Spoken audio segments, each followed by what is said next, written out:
ॐ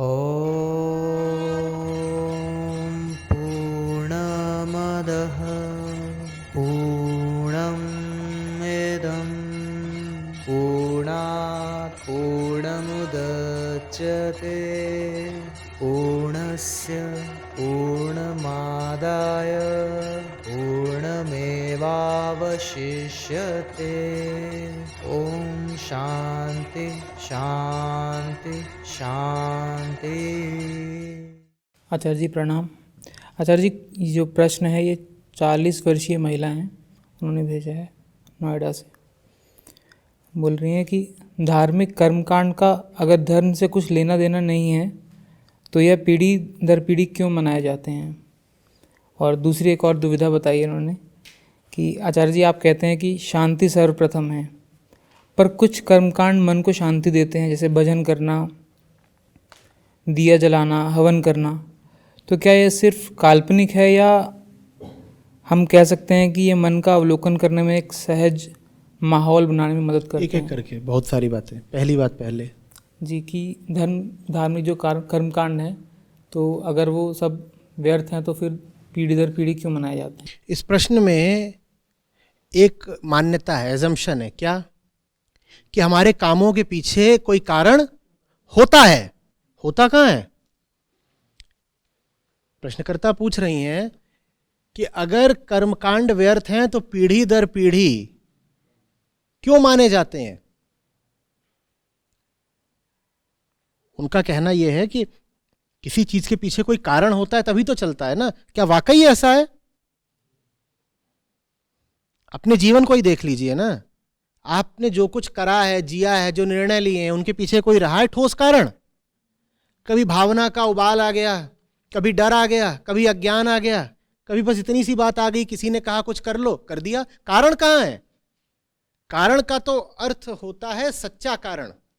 किसी भी सही कार्य का कारण सिर्फ सच्चाई हो सकती है, बोध हो सकता है। आपके कितने कामों का कारण बोध होता है बताइएगा? हमारे कामों में कोई कारण होता नहीं। कारण होता भी है तो होता है अंधकार, अज्ञान। आपके कितने कामों के पीछे जो कारण है वो बोध है बताइए? बोध माने समझदारी, अंडरस्टैंडिंग। आप जो कुछ करते हैं सुबह से शाम तक, उसके पीछे कारण बोध होता है। किराने की दुकान पे आज लड़े थे सुबह सुबह, उसके पीछे बोध था, कारण क्या कारण था? ऐसे ही कुछ नहीं था तो लड़ पड़े। पड़ोसी का कुत्ता बाहर मिल गया घूमता हुआ, उसको पत्थर मार दिया, कारण बताओ? ऐसे ही हमें तो सभी से जलन है, कोई कारण चाहिए पत्थर मारने को। टीवी के सामने बैठे हैं, चैनल बदलते जा रहे हैं, बदलते जा रहे हैं, बदलते जा रहे हैं, कारण बताओ? कारण बताओ।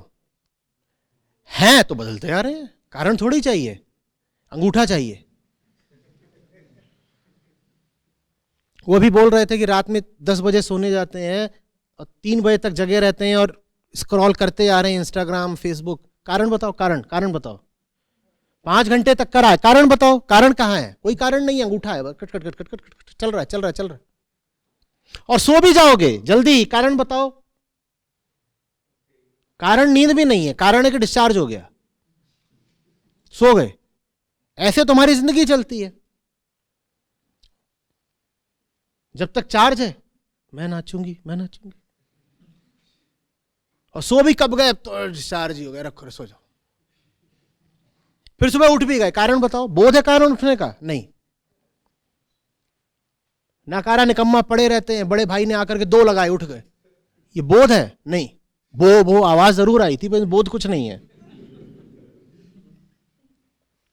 कारण कहां है हमारे कोई भी किसी भी कर्म में? जब कारण नहीं है तो आपको क्यों लग रहा है कि रीति रिवाजों के पीछे भी कोई कारण होगा? हमारे किसी काम में कोई कारण नहीं है, हम बस यूं ही हैं।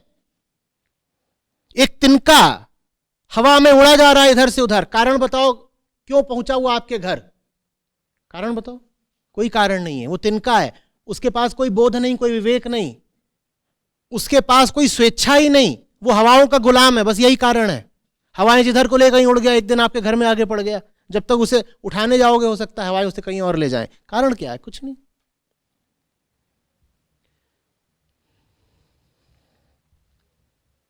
और अगर बहुत उसकी तुम जांच पड़ताल करोगे तो कारण यही सब निकलेंगे जिन्हें षड्रिप बोलते हैं। मद मात्सर्य मोह भय काम क्रोध, यही कारण है। बोध समझदारी हमारे जिंदगी के कौन से काम का कारण रहे हैं, मुझे बता तो दीजिए।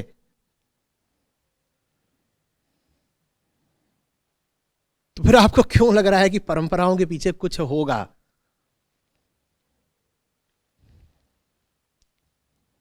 और अगर आपको मुझसे पूछना पड़ रहा है कि परंपराओं के पीछे कुछ तो होगा ना, तो ये कितनी खौफनाक बात है।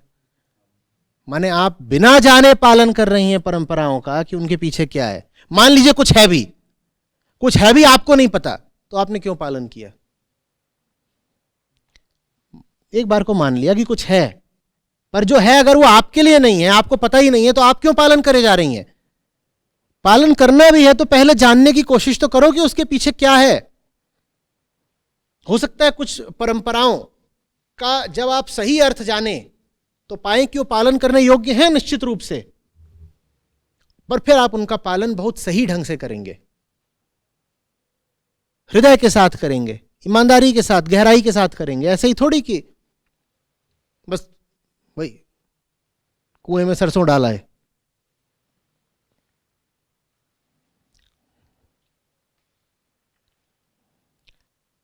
आ रही बात समझ में? आगे क्या कह रही हैं? दूसरी दुविधा उन्होंने भेजी है कि आप कहते हैं शांति सर्वप्रथम है, पर कुछ कर्मकांड मन को शांति भी देते हैं, जैसे कि भजन करना या दिया जलाना, हवन करना। तो क्या यह सिर्फ काल्पनिक है या फिर हम कह सकते हैं कि ये मन को अवलोकन करने में एक सहज माहौल देते हैं? आप यहाँ हवन करना शुरू कर दीजिए, और अगर यहाँ कुछ ईसाई लोग बैठे हों, उनको शांति तो नहीं मिलेगी, खांसी जरूर मिलेगी। वो शुरू में उत्सुकता के नाते बैठे रहेंगे, व्हाट्स द हिंदूज डू, देखे तो ये करते क्या हैं, और थोड़ी देर में जब धुआं भर जाएगा तो बहुत जोर से भागेंगे। शांति मिल भी रही है तो किसको मिल रही है? जो पहले ही ये तय कर चुका है कि ये करूंगा और खुद को बताऊंगा कि शांति मिल गई। अगर उसमें शांति होती तो सबको मिलती ना, सबको नहीं मिलती, सिर्फ जो उस प्रथा को मानते हैं उनको मिलती है।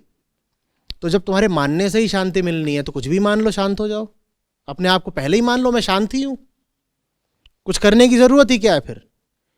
जब अपनी मान्यता, अपनी कल्पना से ही शांति मिलनी है तो यही कल्पना कर लो कि मैं शांत हूं, बिना कुछ करे ही कल्पना कर लो। झूठी शांति है ना, कल्पित शांति है। भजनों की जहां तक बात है, देखिए दो बातें होती हैं भजन में, एक शब्द, दूसरा संगीत। संगीत बहुत खतरनाक चीज है। संगीत बरसाती नदी की धार की तरह है, वो आपको बहा ले जाता है, आपको पता भी नहीं होता है क्या है। आपको जो गाने बहुत पसंद हों, आप थिरक ही जाते हो जिनको सुनकर, उनके बोल अपने सामने लिख लीजिएगा, लिरिक्स, आप कहेंगे इनमें तो कुछ भी नहीं है। और बल्कि अगर लिख लें अपने सामने तो कई बार घिन आ जाएगी कि ये गाना बोल क्या रहा है। संगीत बहुत घातक होता है क्योंकि वो आपको सुला सकता है, आपकी चेतना को दबा देता है। इसीलिए संगीत का बहुत विवेकपूर्ण प्रयोग होना चाहिए। आप जो कुछ भी गा रहे हैं आपको उसके बोल पता ही नहीं, अर्थ पता ही नहीं, लेकिन संगीत इतना मधुर है कि आप उसमें बहे जा रहे हैं, झूमे जा रहे हैं। ये बहुत घातक बात है, समझ रहे हैं? संगीत वो जरिया बन जाता है जिसके माध्यम से आपके भीतर बहुत सारा जहर प्रवेश कराया जाता है।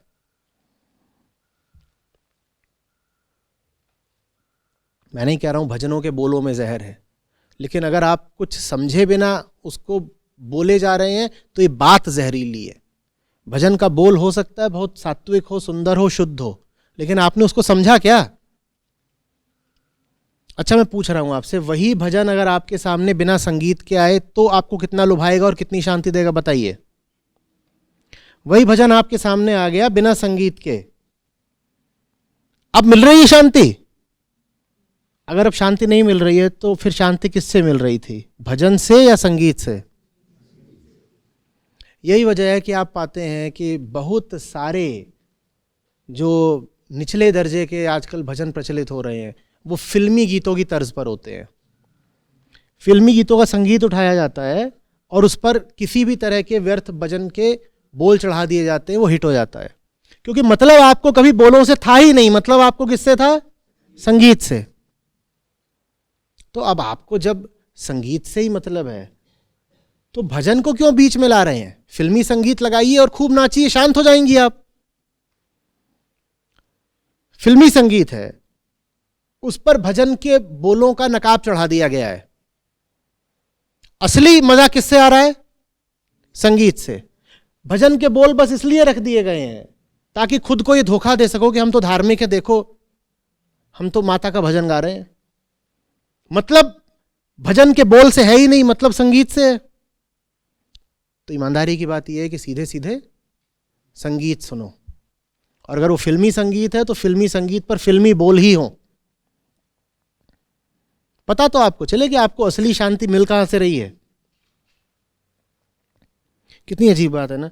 एक हो सकता है एकदम जो आजकल ये नशे वाले ड्रग्स वाले पंजाबी गाने चलते हैं, कि बताइए, आपको पता ही है कौन से? हाँ, 4 बोतल वोडका। अब नुन्नू 4 बोतल वोडका वाला वहां गाना सुन रहा था और नाच रहा था।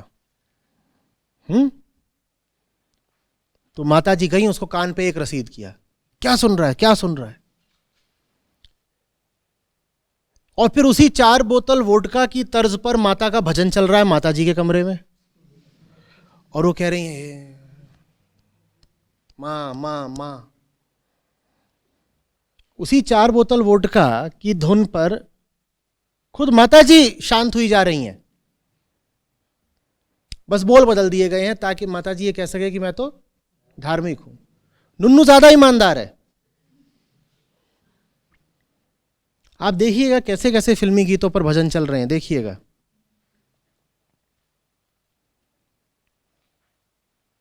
एक गाना है ना कि बन जा तू मेरी रानी तुझे महल दिला दूंगा,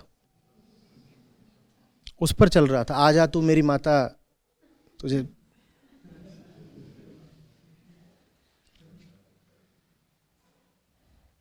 ये गीत पहले देखिए कितना जहरीला है।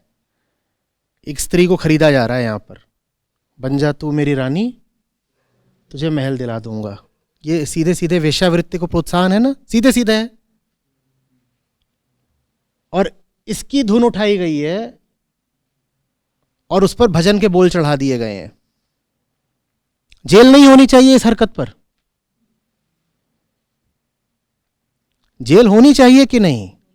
पर जेल होने की जगह अब ये तथाकथित भजन बन गया है और ये जगरातों में चलेगा और महिलाएं नाचेंगी खूब, तो माता का जगराता है। और ये वाला ज्यादा अच्छा लगता है। क्यों? क्योंकि ये धुन पहले से ही सुनी हुई है, इस धुन में पहले का ही नशा है।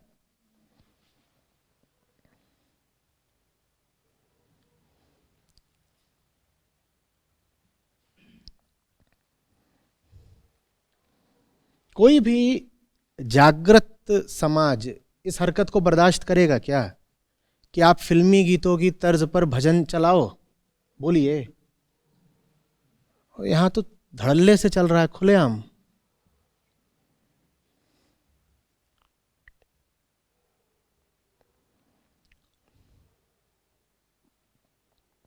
मुझे लगता है कोई भी हिट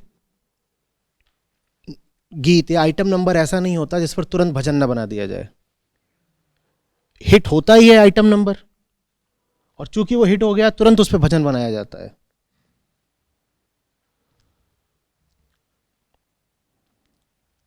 भजन हम भी गाते हैं, पर गायन शुरू होने से पहले घंटे भर तक समझते हैं कि बोला क्या गया है। बोध पहले आता है, गायन बाद में आएगा ना। या बस सीधे लाउडस्पीकर चलाना है, let's hit the dance floor.